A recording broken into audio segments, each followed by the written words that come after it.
Well, ladies and gentlemen, welcome to another edition of Season Ticket Holders. I'm your host, Dane Lillingston, and we have a very special new guest with us today.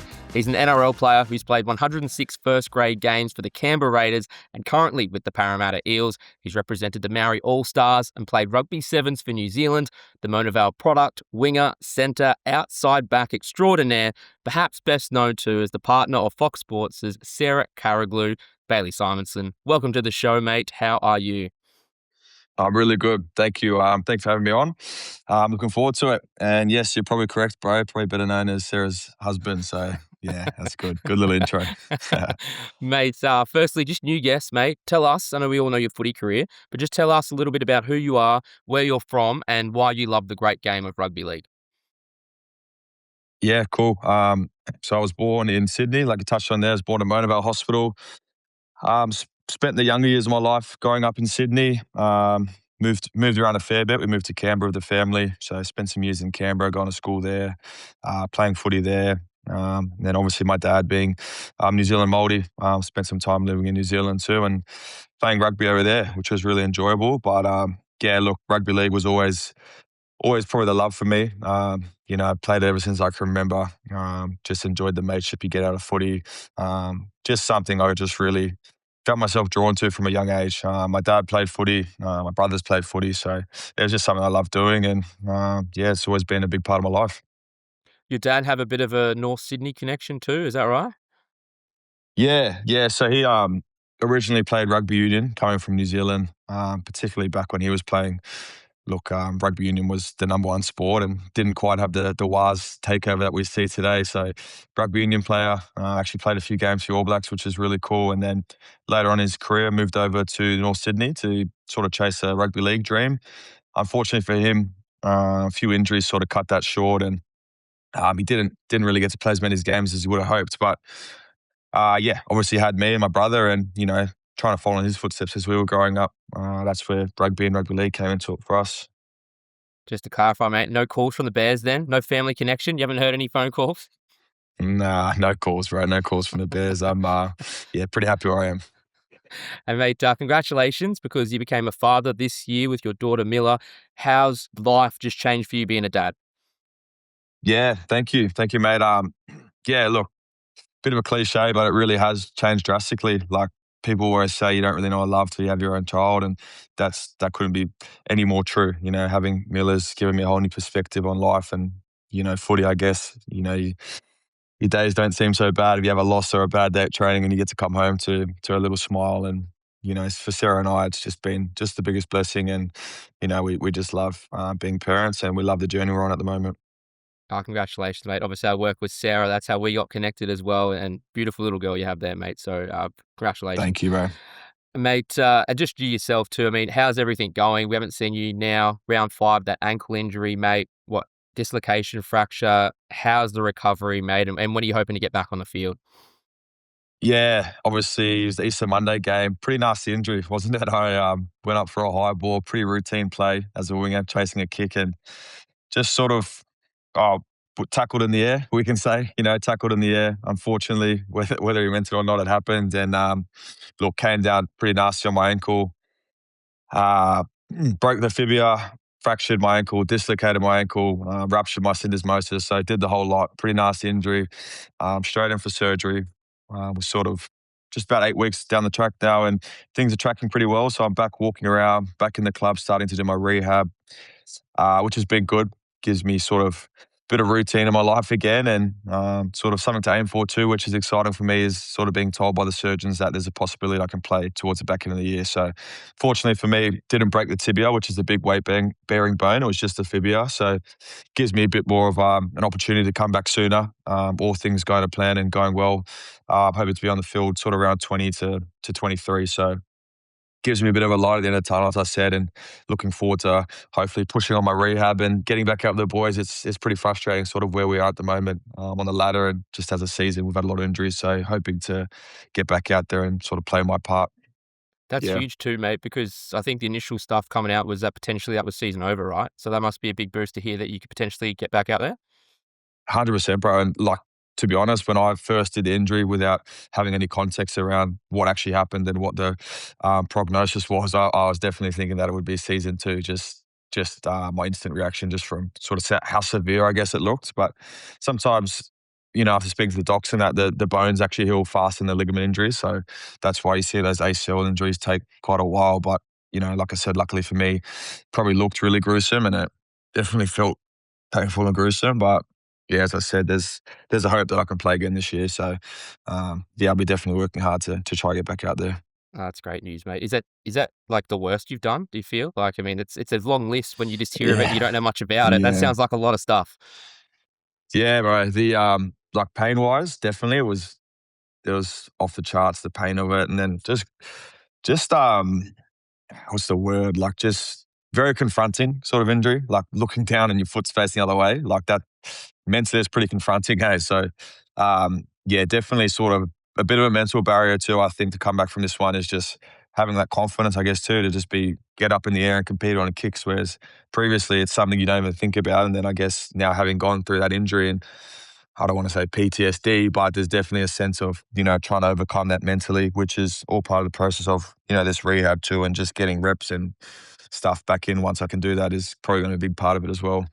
I was gonna say, you've had, what, ACL, shoulder, you've had these stints before, just that challenge of mentally, physically getting yourself back there every time. What's that been like, mate? I mean, you've been through it before, I suppose, in a way, so you've got that experience, but is that a real challenge to come back every time?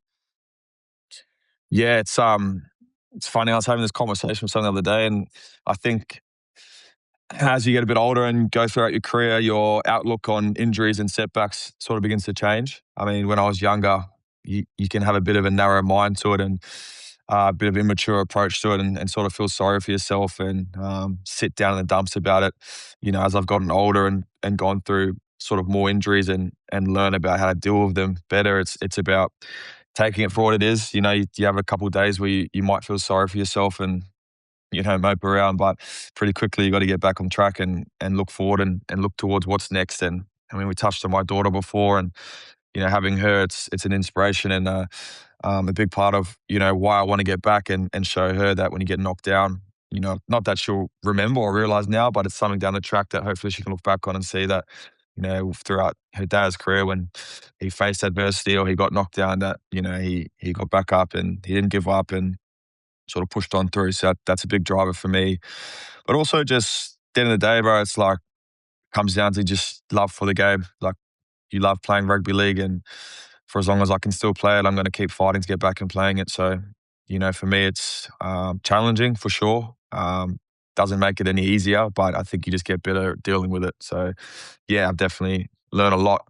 Spoke about all those injuries. I've learned a lot every time, and you learn a lot about yourself through hard times. Not just footy players, but I think all of us as humans, we learn about ourselves in adversity. Everyone can smile when things are going well, but it's when shit hits the fan and things are going bad, that's where you learn a lot about yourself. So I sort of take it with a challenge too, and try and look at the positives at it. I was gonna say too, not that there's a good timing for injuries or anything like that, but you do have your daughter there, right? So, I mean, the timing wise, just having a newborn like that and then being able to be at home, that just must be a nice, like, comfort for you at home as well. Yeah, you're 100% right. Like, um, that's another thing I've sort of spoken with people about is finding that glass half full mentality and finding the positives in what is a negative situation. And for me, obviously, at the time, Miller was 2 months old. So, as dads, we're usually at work and we don't get, as much time with little ones when they're in those such young ages. And so that's been a massive blessing, is being able to be at home with her and spend a lot of quality time with her during, this really young period of her life, which, had I not had this injury, I probably would have been training all day and not spending as much time with her. So for sure, bro, it's been a massive positive. And I don't know if you can hear her cry in the background. So sometimes it's good to be at training, and I take my hat off to Sarah for the work she does all day with her. But yeah, it has been a big positive. Yeah, you got your hands full in more ways than one, mate. Yeah.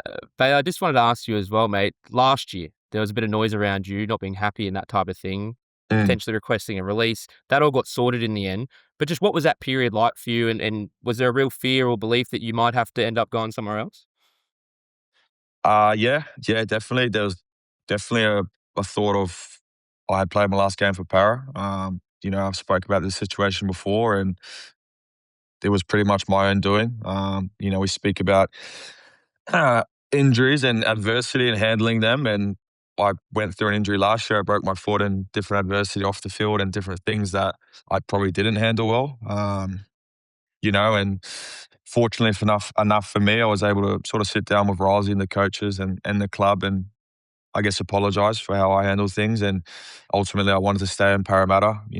I felt like I had given a lot to this club, and I also felt like there was a lot more to give and a lot more I wanted to achieve there. So it was about sort of owning those mistakes I made and, putting my hand up. I think as men or as people, sometimes it's hard to put your hand up and say, look, I've stuffed up and I didn't handle things the right way. So, yeah, look, that was a matter of me just owning my wrongs. And yeah, Rosie, particularly was very good about it, and we got a great relationship. And I'm really happy I stayed. And that's also I was devastated I got injured because I felt like I was playing some really good footy and sort of giving back to the club. And yeah, as I said, it's hard not being able to play and feel like you're giving back. But they've stood by me again for this injury, so that's another reason I want to try come back and I guess not give back to them because they haven't made it feel like I have to give back or that I owe them anything. But personally, I want to, as a player, that's probably the best way we know how to, thank the club and the coaches for sticking by you is by putting performances out there. So yeah, and a long-winded answer. Yeah, it was a challenging time, bro, but I'm glad that it happened in a funny way because it's almost made me appreciate where I'm at more and almost strengthen my relationship with coach more. So yeah. 100%, mate. You were in some great form before everything happened. That season, then the preseason, you were in great form, and how you were looking. How did everything just settle for you? You were obviously looking like you're in for a big season, and how the preseason went for yourself. How were you feeling just heading into this year? Then, obviously, you started so well. Yeah, it's actually funny because I didn't have a preseason at all. No one really knows about it in the public was I actually tore my hamstring off the bone 2 days Really? before preseason started.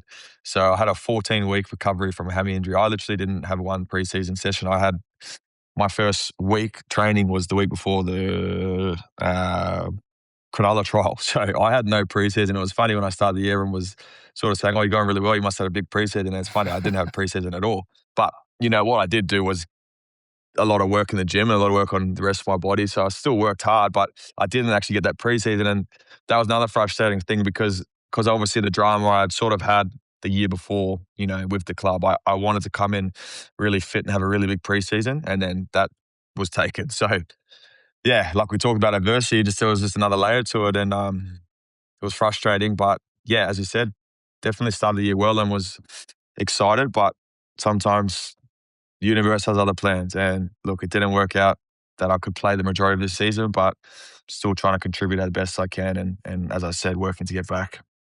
You must be really good at the little things that you do off the field then, mate, to be able to come in then, not really warmed up like that in the prep, just to be able to come into the early rounds and do what you did. What is it? You've got enough experience now in doing those things off the field, just you know how to get your body right?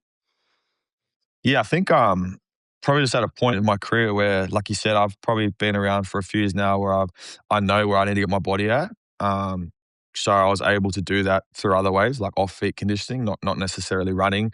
I know sort of the weight I need to be at to play my best footy, just little things like that. And then also just having the confidence to go out there and know my game and know what I bring, and that also comes down to the coaches too, and having confidence to pick me, I guess, essentially at the start of the year, even though I probably didn't have as much training as other boys. But yeah, it's probably a combination of things. But um, yeah, yeah, to answer, probably a combination of things. And just this period now, what's it like? How much do you try and get around the boys? How much are you at the club? Like, give us an insight into sort of how it is in this comeback trail for you. Yeah, it was obviously surgery, and then I think it was, bro, I was like 2 weeks at home, just almost just stuck to the couch, like couldn't stand up, no weight bearing. Yeah, then sort of moved into going into the club, getting some physio, and then the last few weeks it's been back in sort of full schedule, following the boys' schedule, doing what I need to do, my rehab, my physio, then trying to do what I can with the group. So jumping in the main groups, gym sessions, jumping in the skill sessions, jumping in the video, just trying to stay connected to what the team's doing and stay aligned to what we're doing as a club, which the coaching staff again is really good at keeping us injured boys across everything and aligned to what the main group's doing. So yeah, that's a big thing. And then just helping out sort of younger boys particularly that are playing on the outside backs or anyone that sort of needs a bit of a helping hand, just doing what I can. As I said, it's hard as a player when you can't play because that's what we're there to do, right, as players. So when you can't play, it's about finding the next best thing. And for me, that's about helping other boys and particularly the younger boys. Mate, did I read that on the weekend against the Knights, they actually did an extra bus for all the injured players? Did I read that somewhere? Yeah, they did. They did. They organised a extra bus, which I think one of the rehab boys drove up. I wasn't actually on the bus, but they call it the Wenger bus. We saw it come through. So yeah, the boys turned up, which is good, bro. Like I think it's good because particularly in our rehab group at the moment, we've got a lot of experience in there, a lot of older heads. I think there's myself, Junior Paulo, Jermaine Hopgood, Mitch obviously just joined us for not sure how long, but it's good for the younger boys to see the boys staying connected and around them, supporting them. So yeah, it was good of the club to do that. The Knights game itself, not the right result, but seemed to be on the right track. What have you just made from the sidelines watching Parramatta this season? Yeah, I think it's probably the story of our season at the moment is just we're in games and we're just not quite getting the result, which is you could probably say for a lot of teams. And look, it's NRL football. It's hard. It's hard to win any game. So that's the reality of the competition. But I think for ourselves, it's probably a lot of us probably shooting ourselves in the foot, so to speak. Um, I mean, if you look at the weekend, there's probably quite a few. It's no secret. There's quite a few opportunities we bombed, tries that we should have scored and we didn't. And at the end of the day, we lost by a try. And I mean, if you execute just a third of those, probably you come away with the win. So look, that's just reality of NRL. You got to execute. You only get a certain amount of moments to execute, and if you don't, you sort of pay for it. So yeah, the boys are still confident. Still a good energy around the group. Yes, we're not getting the results, but there's still a long way to play out this year. So look, we'll just take it a week at a time and hopefully the boys can start getting some wins. And there's a big game coming up for the Monday long weekend. We've got the Dogs. So I know everyone's really excited for that. So, and I'm excited to see the boys play. And just some of the young kids at the club, Ongi, Joash, and the potential that you've got, and I guess the building blocks that Jason Riles is putting in there, mate. Is there a sense around the club in those walls that there is something building and you are, getting those things in place to build something special? 100%. Without getting too far ahead of ourselves, like you just mentioned the young players there. So that does sort of, I guess, allude to the fact that there is success in the future, right? Like we've got a really good core group of young boys that are here, that are learning their trade in the NRL, but also at the same time are signed up for a long period. So, that's the club's future. You spoke about Joash, Izzy at the back, like that. That's where the club's future is going, along with sort of Giddy in the back row. So I think the boys will be better for these experiences too. You sort of learn what it takes week in, week out to play NRL. And as I touched on then, how important it is to execute those moments you get. You learn pretty quickly that you have to. So that's what I mean when I talk about learning to play NRL is what it takes to win and what you need to do. And so, yeah, I'm excited for the green shoots we have ahead and the future we have ahead with some of these young boys. And I guess as someone that's been around for a bit now, it's just trying to help them and anywhere I can and help the club and the young boys moving forward to see that success come to fruition. What's Rylesy like? Because with the media, he's pretty calm. He's cool. Pre-game anyway, and about during the Yep. game, and he's a big fella. What do you make of him? Like, is he? Can he be quite harsh to you guys in the dressing shed, or has he been more guiding, knowing that this is going to take a bit of time? What's he like? Mate, Riles is unreal. He's like you said, he's very calm and composed with his messaging as a coach, which I think is really important, and he does a really good job of that. But on the same token, he drives high standards, which you need from a coach. So, he's not by any means Mr. Nice Guy easy. Like he's a nice guy, but he drives high standards, which is important as a coach. But like I said, he's composed, he's calm. Like you said in the media, that's how he comes across, and that's how he is as a coach too, and as a person. Away from footy, awesome guy. Always, genuinely cares about the boys and their families and how they're doing. So, yeah, he's definitely doing a really good job, I think, with the boys. And as I said, we've had a lot of injuries, and there's a lot of young boys playing. And as a coach, he's really looked after those young boys and helping them sort of progress into becoming NRL players. So I think he's doing an awesome job. And you mentioned injuries. Mitch, you said, has just joined you. What's he like, mate? He must be pretty hungry to try and get himself into this state of origin picture. We're hearing he could be back next week. He must be pretty hungry to get in that Blues jumper. Yeah, look, it was devastating for Mitch. Obviously, picked for the Blues to play six there and picks up that little hammy injury a couple of days before kickoff. So really felt for him. Was looking forward to see him go around. But as we've touched on injuries earlier, it's just the reality of footy, and it just comes with it. So he's been around for a while, Mitch, and he understands that that's part of the game, and he's a professional, so he'll know when he's right to come back. He won't rush it. When he's right, he'll play again. And yeah, look, for him, hopefully it's this week, and for the club, hopefully it's this week. But as I said, he knows his body, and he knows when he'll be right. So it's important. I think he just takes his time and makes sure he's fully 100% healed, because there's a lot of footy to be played this year. And just for you, mate, career goal wise, what do you really want to still tick off? I know 2022 grand final, unfinished business. Is that how you look at the rest? Like, what's left for you that you really want to make sure that you tick off in your career? Oh, I mean, of course, I'd love to win a comp. Every player does, like, especially after playing two grand finals and not quite getting there. It's, yeah, definitely you can say there's a burning desire to get back there one day and win one. But it takes a lot of hard work and a bit of luck too to be able to get back there and even give yourself a shot to win one. So yeah, definitely want to try and win that. Look, I'd love to play for the Kiwis one day. That'd be a goal too. Been close, but haven't quite got there. But look, man, I think like honestly, I've had a really tough few years of injuries. Haven't been able to really even give myself a shot to do any of those things. I guess we've just not been on the field. So I think I've grown to get an appreciation for the little things, and that's just being healthy and playing. So honestly, my main focus is just getting my body right and playing, and whatever that leads to, cool. If not, at least I'm playing and I'm giving myself a shot. So yeah, it sounds pretty simple, but it really is. I just want to get back playing consistently and just injury free. Do you still have a soft spot for the Raiders? Yeah, yeah, of course. I started my career there. They're the reason I am where I am. Massive part of why I am where I am, and particularly Ricky down there. He was huge. Gave me my debut, showed faith in me. I went there on a training trial, and he sort of showed a lot of faith in me and a lot of confidence in me to start me at the start of that season and play me the whole year. So I've got a lot of respect for the Raiders and everyone in that organisation. So yeah, when you ask, I've got a soft spot for sure, and I love seeing them do well, and I wish they're nothing but the best. And mate, just the round we just saw, I just wanted to ask you about the Dragons snapping a 15-game losing streak, potentially upset of the Yeah. season against the Broncos. The emotions in that dressing room as a player, what do you think they are? How do you think they celebrated Sunday, mate? Because that's obviously a big monkey off the back to finally get there. Yeah, I think they'd be stoked, like, to state the obvious. But I mean, as an NRL player, like, you prepare every week, like you leave no stone unturned, and the preparation's so diligent for every game. And I know they would have been working so hard every week, as every team does. So look, I'm happy to see them get a win. You don't like seeing any club go through sort of the situation that they've been through, and yeah, I think a win will do them wonders for their confidence. And like you said, just get the monkey off the back. They can roll into training this week and just enjoy themselves a bit. And yeah, look, I've played against them this year, and we only just beat them. So like they're a good team. There's a lot of games they've only just lost. So yeah, good to see them get the win, and yeah, I'm happy for them.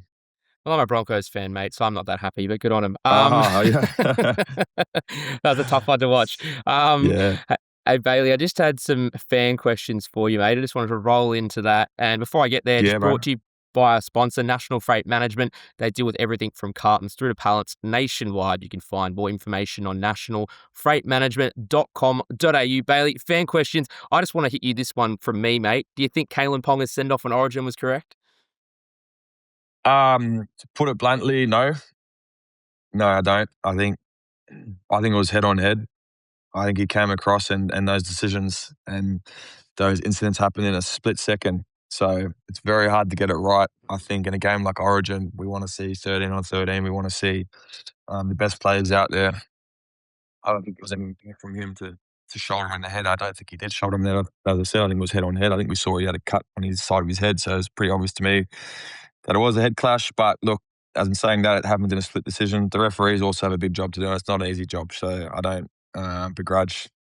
It was Ashley Klein, was it? I don't begrudge the referee for his decision. I think, no one needs to make mistakes. But nah, I would love to see him stay on there. And that's from a Blues supporter, clarifying that too, right?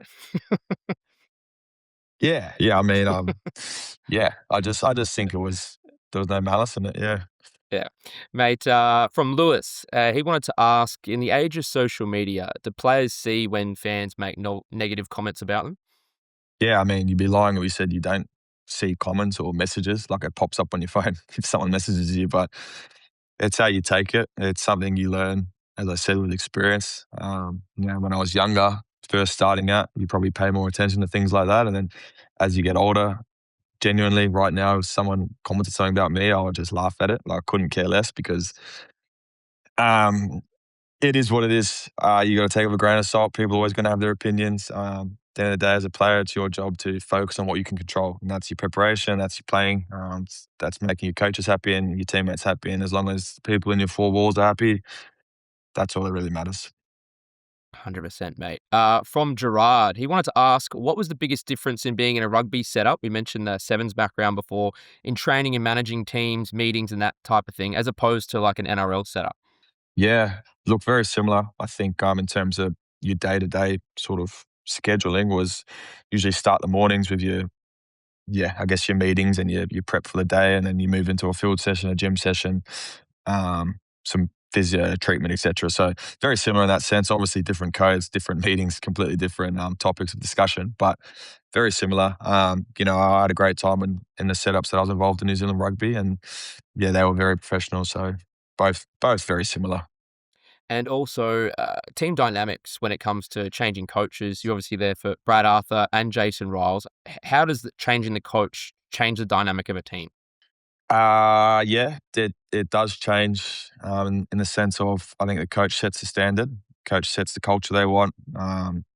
Even we spoke about scheduling and stuff. Then a lot of coaches have different ideas of how they want their day to day sort of dynamics to run. But look, every coach I've been involved with has been pretty similar in sort of the days they've set up. And I'm lucky. I've had good coaches. I've had Ricky, I've had Brad, and now Rosie. And look, they're all really good coaches. I've learned different things off all of them, and I've become a better person for having dealings with all of them. So yeah, I can't speak highly enough of the coaches I've had, and as I said, very lucky and grateful that I've had those coaches in my life.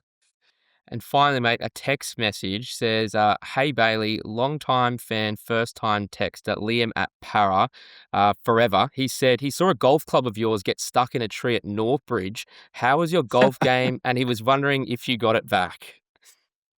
Uh, oh my god, that's gee up. I yeah, I know who sent that.